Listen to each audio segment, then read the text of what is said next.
And we were right here in D.C., but a few days before that, I'm going to tell you, I was with my bunny, Mona Meyer, right there. I see her. And all my Minnesota buddies. And we were right there, out there. Were we in Roseville? We were in Roseville, and we were marching, and we were fighting for justice. Were we not, Mona? And we're always going to be out there. You know, let me tell you, we're in a special moment right now. We are really in a moment that I think we need to just take a moment and reflect upon a little bit. Because we have an opportunity right now to do some big things. But what we got to do is understand the moment that we're in. Just set the stage a little bit. So, let's just say, about a year ago, it looked like it was very clear what was going to happen in terms of the presidential. Now, I'll tell you, even though I'm a Bernie supporter, any Bernie supporters out there?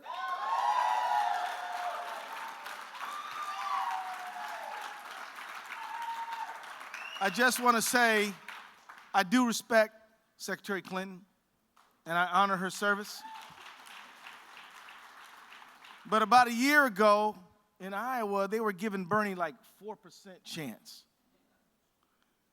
Boy, oh boy, what a wonderful movement that he has led in the last year. We all thought, well, he's going to make a good point. He's going to say some good things. Did anybody ever expect he was not only going to contend for states, but win about 22 of them? I mean, and here's the thing.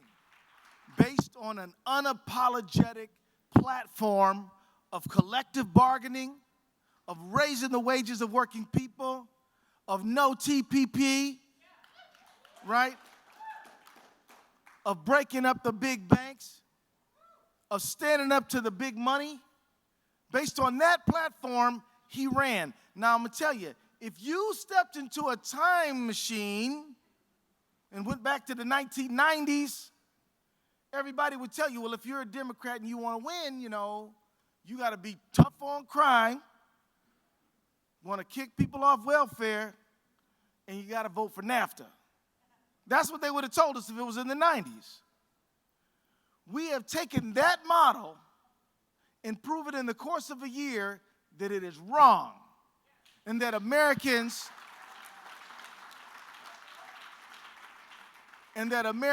want their government back. We want it to be of, by, and for the people, not of, by, and for the multinational corporation. What I'm telling you is that the model for success as a Democrat has been shifted. It's shifted away from centrism and triangulation to progressive, community-based responsiveness to the working man and woman of America. Things have changed. And when things have changed, you got to get with the change. You want to know something? They appointed me, Bernie put me on the platform drafting committee for the DNC. And let me tell you, Hillary got 6, Bernie got 5, and Debbie Wasserman Schultz at the DNC got 4. Let me tell you, leave the Bernie people aside. You know who we got on there? We got Elijah Cummings as the chair. Bernie didn't appoint him. He's awesome. We got Barbara Lee. She's awesome. Y'all know, what about any love for Barbara Lee around here? I mean, we got people all over this platform. Literally, the progressives have won this thing. And why do I say so? I say so because it is clear as crystal that the American people are ready for a fair economy, and they have not been getting one. And they have demanded that we have this, and it is reflected in politics. It is important for all of us together, particularly you all who lead the way at CWA, under the wonderful leadership of my brother, our president. What we need to do is continue this fight to drive the progressive movement. We need to continue to organize and use organizing as our model. Now, I just want to tell you something. Politicians may or may not tell you this, but here's the truth of the matter. No politician can organize, mobilize, and educate people all across the country. We can try, but you know who really does that? That labor organizer that is in that shop, in that office, in that bargaining unit. That's who does it. Anybody who has ever organized somebody to sign the card or join the union? Let me see your hands. You're the one who really does it. You're the one who really moves it, and it is your leadership which we have to follow.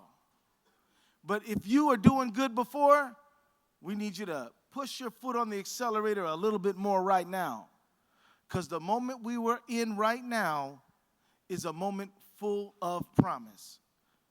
We got it so bad that Hillary and Bernie are arguing over who's going to raise the minimum wage more.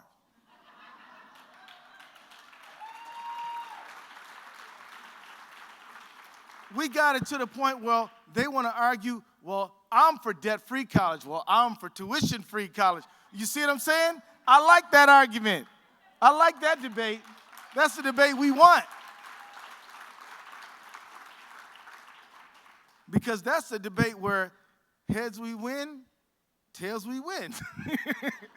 I like them odds, you know what I mean? And so, but this is not because of what any politician did. Even Bernie, and I love Bernie. Bernie did not really give anyone a voice. What he did is he heard people's voice, and then he reflected and magnified the voice. And that's what you and I do every single day. And individuals come and individuals go. One of these days, you know, somebody's going to replace all of us, right? But the movement goes on, and we are in a movement moment. We are ascendant. We are moving upward. All we have to do is keep on organizing, keep on fighting, keep on reaching out. Now, I'm going to tell you, there's one thing in our way that I want to talk to you about right now, and that is that the Republicans, the conservative types, the people who don't like collective bargaining, they don't like unions, they dog whistle racism all the time. They're always trying to put women down, you know, like Donald Trump.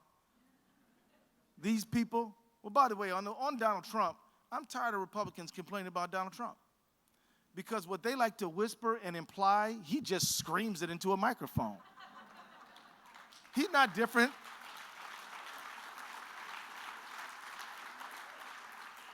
He's not different from them. He's just them on steroids. And so that's really what's going on. Don't act phony. You know, don't act phony. It makes me so mad. I mean, these people, this tragedy in Orlando. I mean, may God bless the families and all the people who we lost there. But you cannot run around saying that transgender people can't use the bathroom and then be upset when this homicidal maniac murderer goes and shoots gay people. I mean, it's kind of the same idea, right? You hate him and you signal it through your mouth, and then he just does it, and now you act shocked. You know? So the point I was making is that we are in a movement moment. The moment that we are in requires us to move out, but we have one impediment, and the impediment is that the Republicans, the conservatives, for the last 40 years have argued and worked hard to suppress our vote. The photo ID thing was never about voter integrity, election integrity. It was always just about suppressing the vote. They got rid of same-day voter registration in North Carolina when they got into the majority. And if you are in an election, they often will spread false information. In Milwaukee, they were spreading a flyer out there saying that if you have any back parking tickets or any back child support, if you try to vote, they'll arrest you. This is a lie. In Milwaukee, they said Republicans vote on Tuesday, Democrats vote on Wednesday. Now you should know that they're not trying to get rid of 90% of the progressive electorate. They're just trying to get rid of 2 or 3%, because we live in a time when elections are won and lost by that much, right? In fact, if you look at 1980 1980, it's very important. There's a guy named Paul Weyrich. Anybody ever heard of Paul Weyrich? Raise your hand if you've heard of Paul Weyrich. Everybody say their name with me, Paul Weyrich.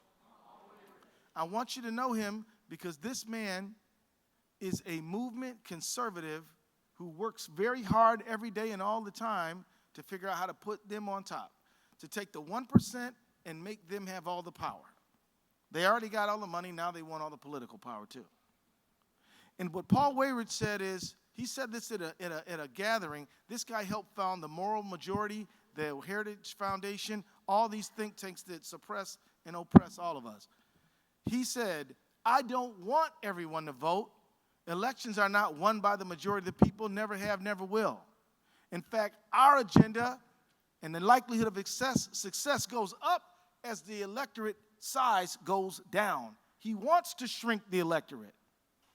And if you think, oh, that happened in 1980, that's not going on anymore. In 2012, the Speaker of the House in Pennsylvania said, oh, we're going to win the election because we have photo ID. Oh, and about a month ago, Congressman Grothman from Wisconsin said, I think we're going to win Wisconsin because we have photo ID.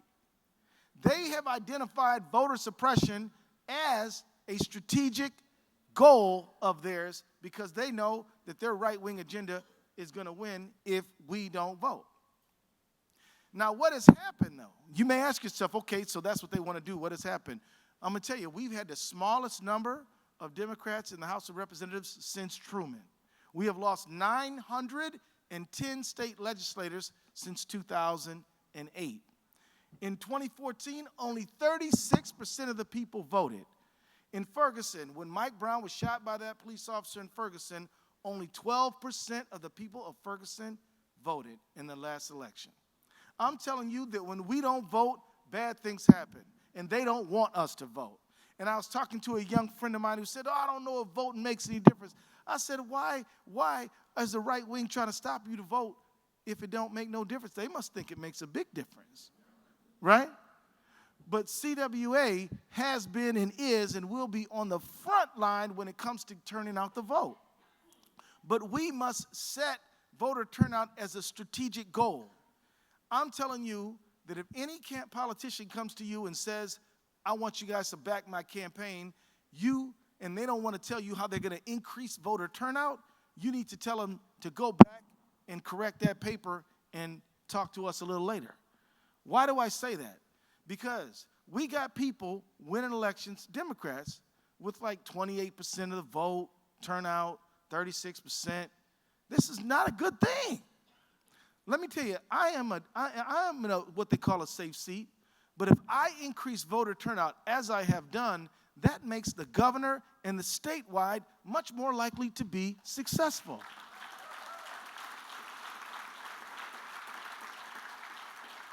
In my district, there must be around maybe 14 or 15 state legislators in my congressional district.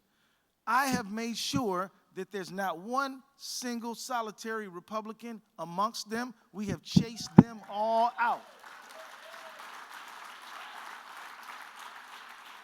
This one little guy in a little town called Crystal, Minnesota, y'all know Crystal. This little conservative guy snuck on the school board. I spent all day on the phone recruiting candidates to run for the school board to get rid of this guy. We're not going to have him. We don't do it. We don't do it. Now, what if every member of Congress said we're going to rid our Democratic districts of any state legislator Republicans? You know what would happen? A whole lot of states' legislatures would be flipping from red to blue. Now, let me tell you how important that is. The state is most of where your education funding is going to come from. The state is where they mess around with people's rights to go to the bathroom, like in North Carolina. The state of North Carolina preempted the city of Charlotte's right to increase the minimum wage. The state is very, very important, and I hope to see some CWA members running for state legislature. And you guys help me all the time, so I'll be happy to help you. And so my point is, here's my point. We have got to increase voter turnout. We have got to take over these states. I'm telling you, in every single election I've had since 2006, After the election, I go back to my staff. I say, how many votes did we get? And I'm going to say we need to increase by at least 3% next time. Not in terms of the winning percentage, in terms of the numerical number of people who actually vote. We count that. So last election, I got 262,000 votes, last presidential. I've already told everybody in the district our goal is 270,000 votes. And that means 35 extra votes per precinct. And that means if you got 6 months to the election, you know that you got to get around 7 brand new people. You got to keep everybody you got and get some new ones. But do you know 35 people per precinct? That's like knocking one apartment building. That's like going to a few churches. If we do this over the course of 3 two-year cycles, 6 years, that's more than 10%. If we did that, we would take over Texas. We would take over Florida. We would take over Ohio. We would take over North Carolina.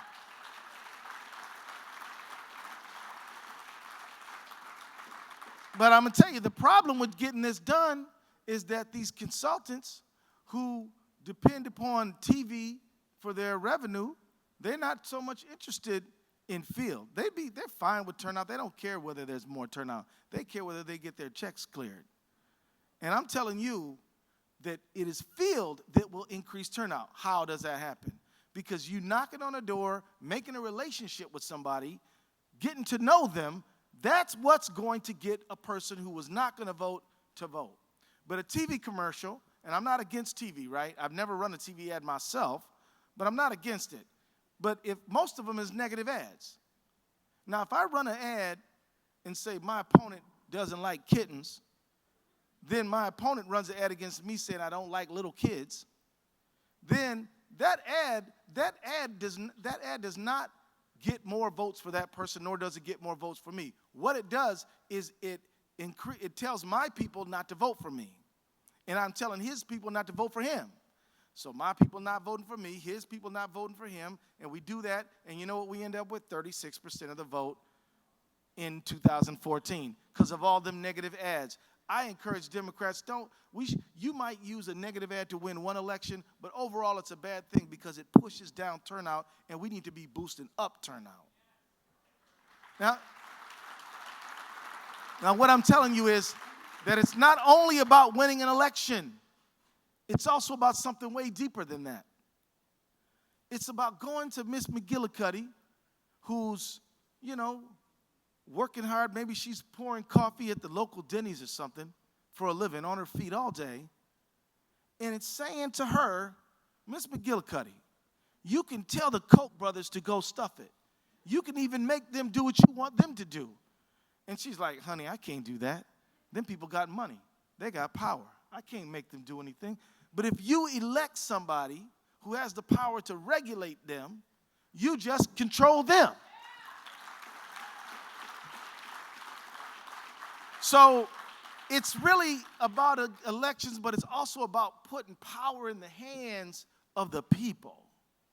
And letting them make their own decision. People are pretty smart. They tend to do what is in their own best interest. And so this is another reason. Has anybody brought somebody to the polls for the very first time? Put your hand up. How did it make you feel? Come on, audience participation. It makes you feel good. You put that person in your car, you walk them, and you get to them that polls. They come out of the polls beaming. They got that I voted sticker on, and you feel like you've done something meaningful and good for somebody, right? Because you have. We have got to make this the way we do business all the time. And we got to turn it on during the off year. Don't come to the Baptist church in October of the election year. They're not going to appreciate it. But you come there during the off year and you tell them, have you signed up for EITC? Right? You following me? Have you signed up for a child care credit? Do you know that, the guy who's representing you right now, he voted against these things? You should know that. You don't even make an ask. You just tell them in the off year. You come back in the on year, they'll be happy to see you. You understand what I'm saying? But we cannot have some sort of drive-by relationship with our constituents. We got to link with them, and they have to have a solid trust with us. They know us, we know them, and we're in it together. That is how we're going to win. That's how we're going to make this economy a fair economy, an economy where a person can aspire to retire in real dignity at a reasonable age, an economy where the Social Security system is not shrinking, it's expanding, a society where a young person can get the proper education and training they need to get a job that's going to take care of them. A school system that's properly funded so that there's enough books and the building ain't falling down. Is this too much to ask? But in the minds of some greedy rich people in this country, it is too much to ask. They will say, between your kid's school building and my tax cut, I pick my tax cut. And they make these kind of decisions all the time. But I'm telling you this, and I'm going to wrap up right here. I love the CWA. You guys are a fighting union. You guys are an organizing union. You're a fight back union. And I just want to tell you, this is about the labor movement. When my personal hero, Martin Luther King, when he gave a great, great speech, the I Have a Dream speech, only a few miles from here, you know who paid for that rally to even happen? Organized labor. Did you know that? Think about that. Walter Reuther was right there. And when our dear brother in 1968 lost his life, he was marching on a picket line with sanitation workers.